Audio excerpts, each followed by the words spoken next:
Trend vision 1 की training series हमारी चल रही है। इस वीडियो में हम देखेंगे साइबर रिस्क एक्सपोजर मैनेजमेंट का एक कंपोनेंट होता है जो कहलाता है अटैक सरफेस डिस्कवरी है। तो अब हमें वो देखना है इस वीडियो में। इसके लिए हमें क्या करना होगा कि आप अपने कंसोल पर आएंगे और साइबर रिस्क एक्सपोजर मैनेजमेंट के सेक्शन में आएंगे। वहां आपको एक ऑप्शन मिलेगा अटैक सरफेस डिस्कवरी, इस पर आपको आना है। जब आप इस पर क्लिक करेंगे तो सबसे ऊपर आपके पास जो डिवाइस सेक्शन खुलेगा, आप आएंगे डिवाइसेस के सेक्शन में। डिवाइसेस पर क्लिक करेंगे तो आपके सामने एक लिस्ट खुल जाएगी। ठीक है, ये जो लिस्ट होगी इसमें आपको मैनेज डिवाइसेस भी मिलेंगे और जो लास्ट 30 डेज में डिस्कवर्ड डिवाइसेस हैं वो भी मिलेंगे। अगर आपको किसी डिवाइस की मजीद डिटेल लेनी होगी तो आप डिवाइस के नाम पर क्लिक कर देंगे इस तरह से, तो आपके सामने उस डिवाइस की जो डिटेल है वो ओपन हो जाएगी। जिस तरह से अब मैंने इस डिवाइस पर क्लिक किया है तो इस डिवाइस की जो है ना रिस्क असेसमेंट टैब इसकी खुल गई है। इसके बाद यहाँ पर जो है इसके रिलेटेड जो भी इंफॉर्मेशन है वो सब हमें यहाँ नजर आएगी। अगर इस सिस्टम में कोई वल्नरेबिलिटी वगैरह होगी तो वो रेमेडिएट करने के लिए भी यहाँ पर गाइड किया जाएगा। ये जो रिस्क स्कोर कैलकुलेट हो रहा है, जैसे ये डिवाइस मैंने सेलेक्ट करी है और इसका यहाँ पर आपको नजर आ रहा है कि 80 इसका रिस्क नजर आ रहा है। तो इसकी जो कैलकुलेशन है वो किस किस बेस पर होती है वो नरेशन में दिया हुआ है आपके लिए। ठीक है, इसके मल्टीपल फैक्टर होंगे, जैसा कि इसकी इस मशीन की एक्टिविटीज, थ्रेट डिटेक्शन इवेंट्स जो इस पर परफॉर्म हुए हों, सिक्योरिटी कॉन्फ़िगरेशन जो इस सिस्टम्स पर अप्लाइड हैं, और इसका जो पोटेंशियल बिजनेस इम्पैक्ट आ सकता है, जो इसकी क्रिटिकलिटी है एसेट्स की हवाले से। ये सारे फैक्टर्स मिलकर जो है ना ये रिस्क इंडेक्स इस डिवाइस का हमें बता रहा है। अगर आपको किसी टाइम बेस से देखना हो तो ये जो हीट मैप यहाँ चल रहा है, आप यहाँ पर माउस लाकर तो देख सकते हैं किस टाइम पर इसका ग्राफ क्या था। अच्छा, ग्राफ में से जब आप लेते हैं तो वहाँ पर डेली एट रिस्क इवेंट्स की भी आपको डिटेल्स मिल रही होती हैं, और अगर आप उसके बाद मजीद डिटेल में जाना चाहते हो तो उसके अंदर आपको मजीद भी डिटेल्स मिल रही होती है। ठीक है, डेली वाला ऑप्शन आप बंद कर देंगे तो आपके पास जो है वापस जब स्क्रीन पर आएंगे तो यहाँ पर आपके पास पूरी डिटेल इस सिस्टम की मजीद डिटेल भी आ रही होगी। किसी इवेंट को के बारे में अगर आपको मजीद डिटेल चाहिए हो तो यहाँ पर इस एरो पर क्लिक करेंगे तो इस तरह से आपके सामने उस इवेंट से रिलेटेड इन्फॉर्मेशन ओपन हो जाएगी।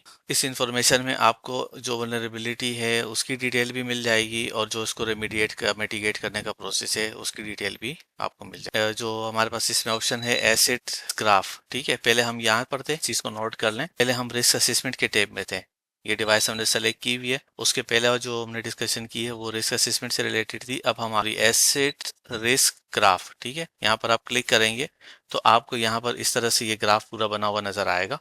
इसके बाद आपके पास यहाँ एक थर्ड ऑप्शन होता है पब्लिक क्लाउड ऐप एक्टिविटी। इसमें क्या होता है कि जो आपकी ये वाली डिवाइस है जो हमने यहाँ सेलेक्ट की हुई है, जिसकी हमने प्रॉपर्टीज अभी हमने ओपन की हुई है, तो इस डिवाइस के यूजर ने कितनी क्लाउड एप्स को एक्सेस किया हुआ है इसकी डिटेल आपको यहाँ पर मिलती है। ठीक है, जैसे ये आपको यहाँ पर ये ग्राफ भी बना हुआ आ रहा है, कोलेबरेशन है, business process management, social network communication, इस तरह से बहुत सारी कैटेगरीज हैं। जो भी क्लाउड बेस्ड एप्स को इसने एक्सेस किया होगा उसकी डिटेल आपको यहाँ पर नजर आ जाएगी। ठीक है, ये आपके पास यहाँ पर इसकी लिस्ट खुल जाती है। इसके बाद यहाँ नीचे एक और विजिट बना हुआ है जहाँ पर ऑप्शन है sanction and unsanction public cloud apps का। यहाँ से आपको काउंट्स मिल रहे होंगे, शेड्स मिल रहे होंगे कि जो आपके यूजर है उसने कितनी सैंक्शन और अनसैंक्शन पब्लिक क्लाउड एप्स को एक्सेस किया है। डिवाइस एक्टिविटी जो है वो आपको एक जियोग्राफिकल रिप्रेजेंटेशन दे रहा होगा। ठीक है, जहाँ से आपको पता चलेगा कि डिवाइस जो है कहाँ यूज से पब्लिक क्लाउड को एक्सेस करती रही है। इसके बाद आपके पास ऑप्शन है लोकल एप्स। लोकल एप्स से आपको पता चलता है कि जो आपके मशीन में लोकली कौन कौन सी एप्लीकेशंस इंस्टॉल्ड हैं। उसके बाद आपके पास यूजर्स का सेक्शन आता है। इससे आपको पता चलता है कि इस जो मशीन जो हमने सेलेक्ट की हुई है, सेलेक्ट किया, इसके अंदर यूजर्स कौन कौन से बने हुए हैं। उसके बाद है एसिड प्रोफाइल। एसिड प्रोफाइल से जो है ये आप डिवाइस है उसकी आपको बता रहा होगा रेटिंग कि इसकी क्रिटिकलिटी वगैरह क्या है और आपकी कंपनी के हिसाब से इस एसेट की क्या सिग्निफिकेंस है। अब आते हैं पॉलिसी के सेक्शन में। पॉलिसी में क्या डिटेल मिलेगी आपको कि जो पॉलिसी इस पर अप्लाइड है उसके कौन कौन से कंपोनेंट्स इनेबल डिसेबल स्टेट में है, वो डिटेल आपको यहाँ मिलती है। मजीद जो अगर कोई ऑप्शंस आपको देखने हो तो ये जो डिवाइस सेलेक्ट की हुई है इसके बराबर में जो 3 डॉट्स बने हुए आ रहे हैं इस पर क्लिक करेंगे तो यहाँ से आपको एक जो एक्शनेबल आइटम्स हैं यहाँ पर ओपन हो जाएंगे आपके पास, जैसे कि view acid race graph, add to exception list, इस तरह के आ रही हैं। तो ये जो भी एक्शन आपने यहाँ से परफॉर्म करना हो, जैसे isolate end point, start remote shell वगैरह, तो वो आप यहाँ से कर सकते हैं। तो ये हमारा एसिड डिस्कवरी का जो सेक्शन है वो उसका जो ओवर वॉक थ्रू था वो खत्म हो गया है।